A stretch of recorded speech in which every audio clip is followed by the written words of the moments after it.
Oi, oi para você que é um dos 3 ou 4 gatos pingados que caíram aqui nesse vídeo. O meu nome é Bianca, eu acabei de passar na residência em Clínica e Cirurgia de Equinos pela USP Butantã e na minha prova discursiva eu fiquei com nota 9.3 e isso com certeza me garantiu a aprovação na residência.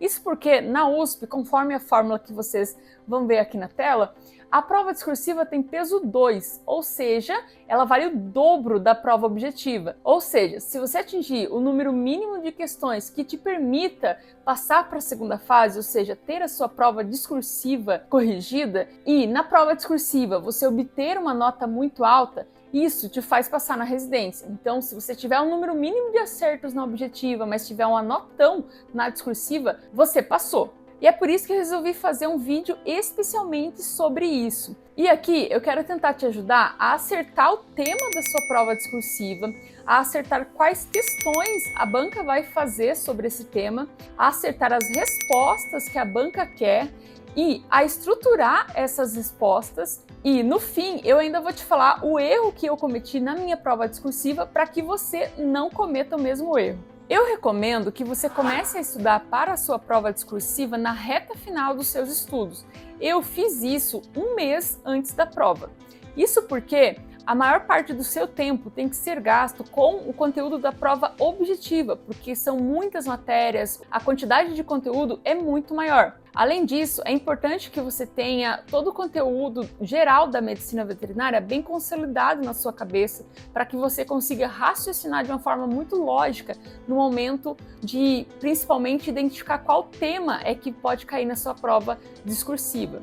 É importante deixar uma observação aqui de que eu fiz o meu estágio obrigatório depois da minha prova de residência. Ou seja, eu estudei durante um mês apenas para a minha prova discursiva, mas assim, foi um mês com 100% do tempo livre.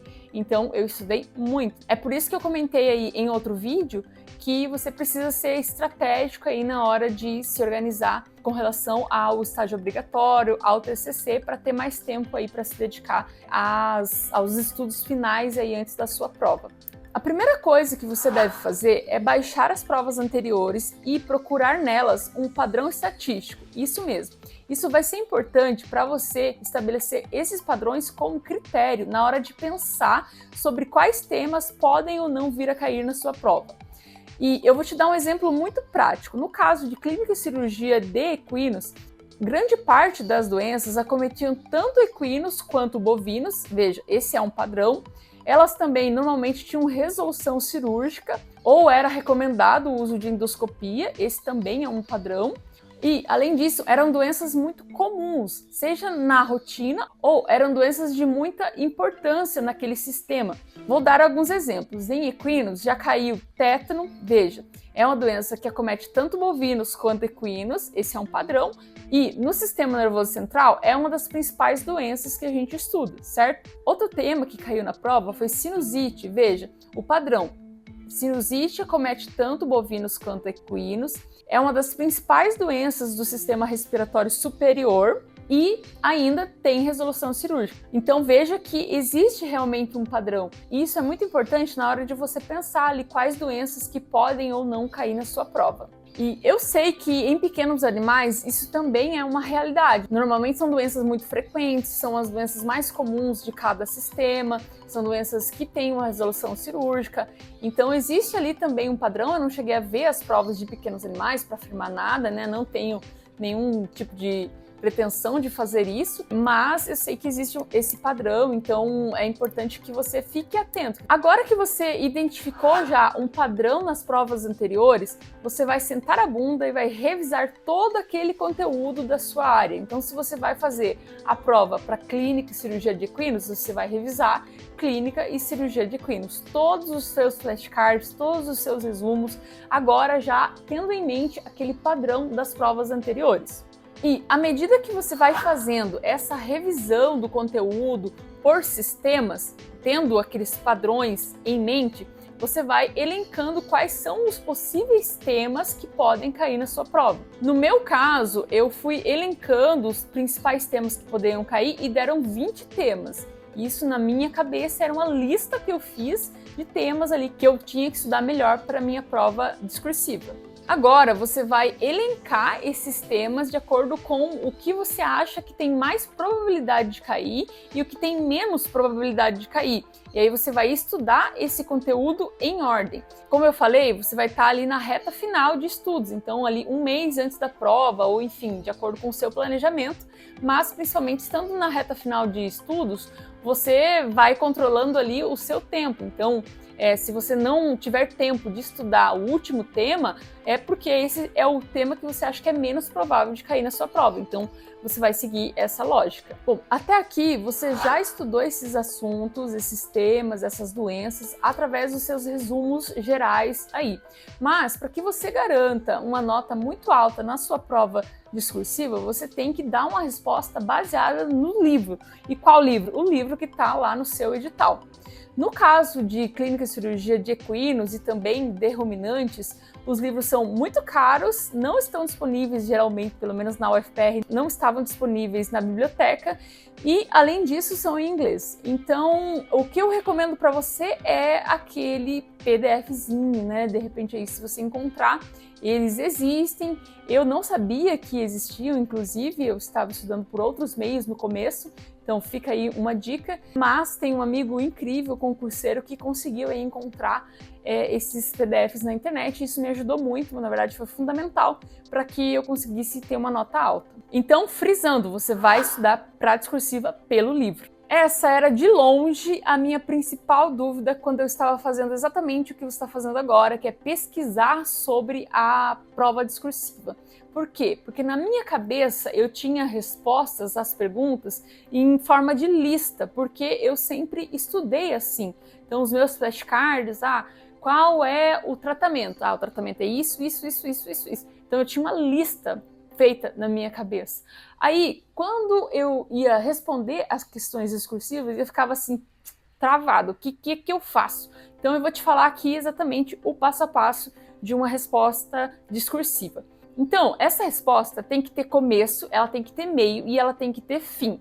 Ou seja, assim como você está vendo aqui na tela, ela é composta de uma introdução, de um desenvolvimento e de uma conclusão. Toda resposta discursiva vai ter essa estrutura. E a título de exemplo, eu vou colocar aqui na sua tela uma resposta, né, que eu elaborei previamente à pergunta do tema que caiu na minha prova, né? A minha prova era sobre disfunção da pars intermédia da pituitária, PPID, né, em equinos. E você tem aí na tela agora o enunciado da questão. E agora vamos para a resposta que eu elaborei para você acompanhar esse raciocínio aqui comigo. E aqui, como vocês podem ver, é o meu Anki, que para quem não sabe é o programa aí que eu utilizo para estudar, para revisar, realmente o que me fez passar na residência. Ele é assim, mas vamos direto aqui ao assunto, que esse não é o tema desse vídeo, né? Então, de acordo com o enunciado da questão que você viu aí, a banca fez a seguinte pergunta, né?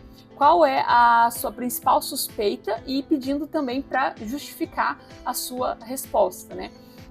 Veja que essa aqui veja que eu acertei exatamente qual era a pergunta que a banca iria fazer, só observando o padrão das provas anteriores, né? E a minha resposta, ela é composta, como eu mencionei, por uma introdução, por um desenvolvimento e por uma justificativa, certo?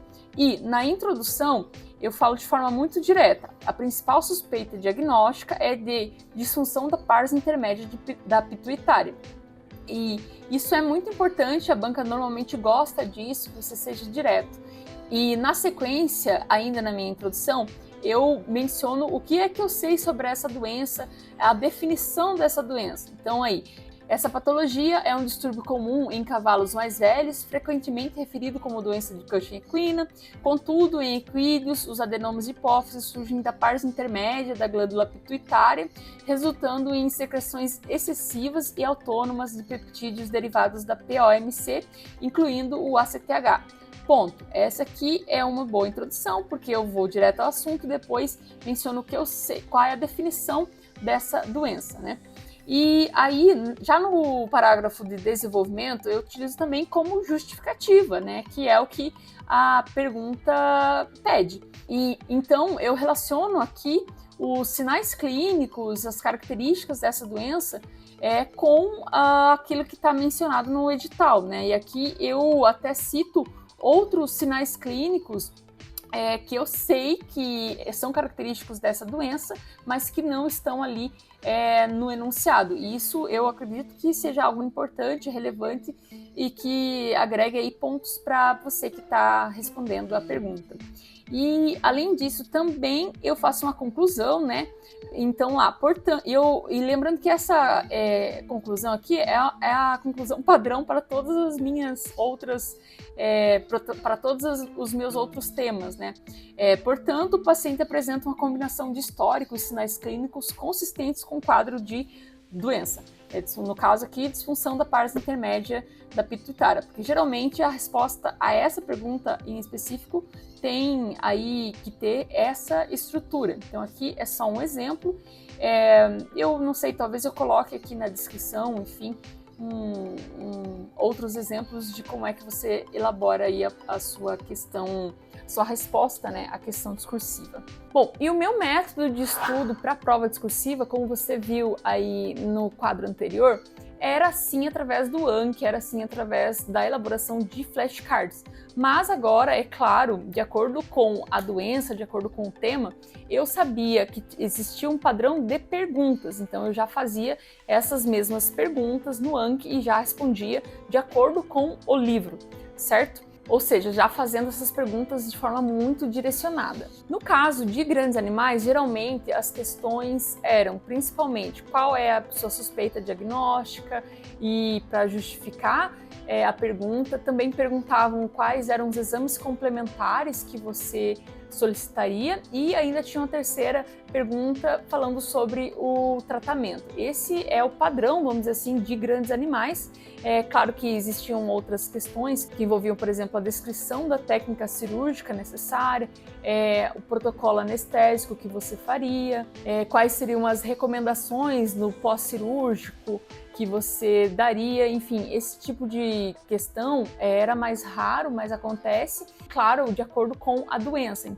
Então, sempre que você tiver um tema em mente, você tem que realmente estudá-lo para já prever o que é que a banca vai te perguntar que poderia ser diferente desse padrão. Ou seja, qual é o método de estudo? Você vai elaborar questões sobre o tema, questões com base nas provas anteriores, é claro, de forma muito direcionada, e vai elaborar essas respostas de forma estruturada, conforme eu mencionei, baseando-se no livro. É claro que você vai revisar dezenas, centenas de vezes esses flashcards através do Anki. Esse era o meu método de estudos para a prova discursiva. Veja, para você ter uma noção do quanto esse método ele acabou sendo eficiente, né? Eu consegui não somente acertar o tema da minha prova discursiva, como também prever quais eram as questões que seriam cobradas sobre esse tema, né? Então, no meu caso, caiu o PPID, como vocês viram, que veja que, de acordo com aquele padrão que eu tinha estabelecido, né, não é uma doença que cai em bovinos e nem em equinos, então se fosse só por isso eu não iria acertar. Também não é uma doença que tem resolução cirúrgica, também se fosse só por esse padrão eu não iria acertar, mas é uma das principais doenças do sistema nervoso de equinos. Né? Então, seguindo o padrão por sistemas ali, principais doenças por sistema, eu iria acertar esse tema assim como deu certo, né? Assim como acertei. E como eu consegui antecipar as perguntas, eu fiz respostas, como eu mencionei, com base no livro. E aí eu consegui saber detalhes dessas respostas por conta do Anki, porque como eu revisei muitas e muitas vezes, aí tudo isso ficou muito fresco na minha cabeça no momento da prova. Eu sei que na área de pequenos animais já é mais difícil de fazer isso, porque a prova ela é diferente. Normalmente você tem que interpretar exames, então tem ali um bioquímico, tem ali um resultado de ultrassom para você, e aí você tem que interpretar esses resultados. Mas dá para utilizar esse método também em pequenos animais, porque você pode estabelecer o padrão, você pode imaginar quais são as questões, sim, de acordo com as provas anteriores, né? E também, o mais importante, você pode acertar o tema, né? Que isso é possível porque normalmente são os temas mais frequentes, de acordo com o sistema, como eu mencionei. Então, se você seguir essa metodologia também para as outras áreas, para pequenos animais, enfim, por exemplo, imagens, se você suspeitar que vai cair determinados temas, você já consegue se adiantar e estudar aquela parte específica do livro e aí conseguir fazer uma prova discursiva melhor, sabe? Então, dá para você sim utilizar essa mesma metodologia que eu estou mencionando aqui, aplicada para grandes animais, no caso de pequenos animais, no caso de imagem, no caso de patologia, né? Você pode prever a doença e aí com isso elaborar uma resposta de acordo ali com o que se encontra no livro de referência, no livro do edital. Então, dentro desse meu planejamento, muitas coisas deram certo, né? Eu consegui acertar o tema da prova, as questões, quais eram as respostas corretas para essa questão de acordo aí com o livro que estava disponível no edital. Tudo isso até então deu certo e isso me deu muita tranquilidade aí durante a prova. Porém, o que eu fiz de errado? Eu fui muito ingênua. Eu achei que eu teria tempo de fazer rascunho para cada uma das 3 questões discursivas. E óbvio que não deu tempo. Então, eu consegui fazer o rascunho bonitinho de uma questão e aí passar para a folha de resposta final. E essa questão ficou redondinha, bonitinho. Agora, para as outras 2 questões, deu errado, porque eu já estava ali preocupada com o tempo e tal, e não consegui fazer rascunho, e com isso eu deixei de colocar nessas respostas coisas que eu tinha planejado, que estavam na minha cabeça e que eram importantes, porque eu achei que não ia caber tudo ali na folha, e na verdade no final, por exemplo, em uma das questões, sobrou espaço, porque eu tirei coisa que poderia ter ganhado ponto ali, mas eu deixei sobrar espaço. Então, enfim, não se faz isso em prova discursiva, né? Você não deixa sobrar espaço. E, além disso, também, na outra questão, faltou espaço, porque daí eu fui colocando tudo ali, tudo que eu tinha planejado, né, de acordo com o meu Anki, e aí faltou espaço, e aí no final a minha conclusão não ficou linda, maravilhosa, como eu tinha planejado lá no meu Anki, porque sobrou espaço e eu tive que improvisar. Ou seja, esse erro me custou aí pontos, me custou com certeza aí pontinhos que seria interessante não ter perdido se eu tivesse me programado melhor. Ou seja, com certeza esses erros me fizeram aí perder pontos, né? Então, o que eu recomendo para você? Primeiro, tenha em mente que você não vai ter tempo de fazer um rascunho para cada uma das questões e aí passar para a folha de resposta. Essa é a primeira coisa que você tem que ter em mente. A segunda coisa que eu recomendo é que você realmente imprima as folhas de resposta ali que estão disponíveis para você realmente treinar a sua resposta ali, escrevendo e tal, para deixar tudo muito redondinho, então na sua cabeça você vai saber exatamente o que você vai colocar e não vai precisar improvisar ali na hora, como eu fiz. É claro, porque aí você já vai ter essa resposta ali escrita e aí você vai alimentar o seu Anki, o seu flashcard, com as respostas já bem redondinhas, e aí quando você for revisar o conteúdo, enfim, você já vai ter um começo, meio e fim redondinho que você sabe, você garante, você tem certeza que você vai conseguir passar tudo isso para a folha sem problemas. Então é isso que eu recomendo para você. Então é isso, pessoal, espero que essas dicas aí tenham sido úteis para você que vai prestar a prova de residência da USP e que vai fazer essa prova discursiva. Depois me conte se deu tudo certo, se não deu. Além disso, para você que vai fazer a prova especificamente para clínica e cirurgia de equinos, eu tenho aí um material já pronto, né? Como eu falei, eu linkei 20 temas que eu achei que poderiam cair. Caiu um desses temas, mas enfim, vai que nos próximos anos também tem altas chances de os outros temas caírem, né? Eu tenho esse material. Vou deixar aqui na descrição. E também eu vou colocar aqui em algum lugar do vídeo o meu Instagram e na descrição eu vou colocar mais algumas outras informações que podem ser relevantes para você nessa sua jornada. Então é isso, pessoal. Boa sorte no seu processo.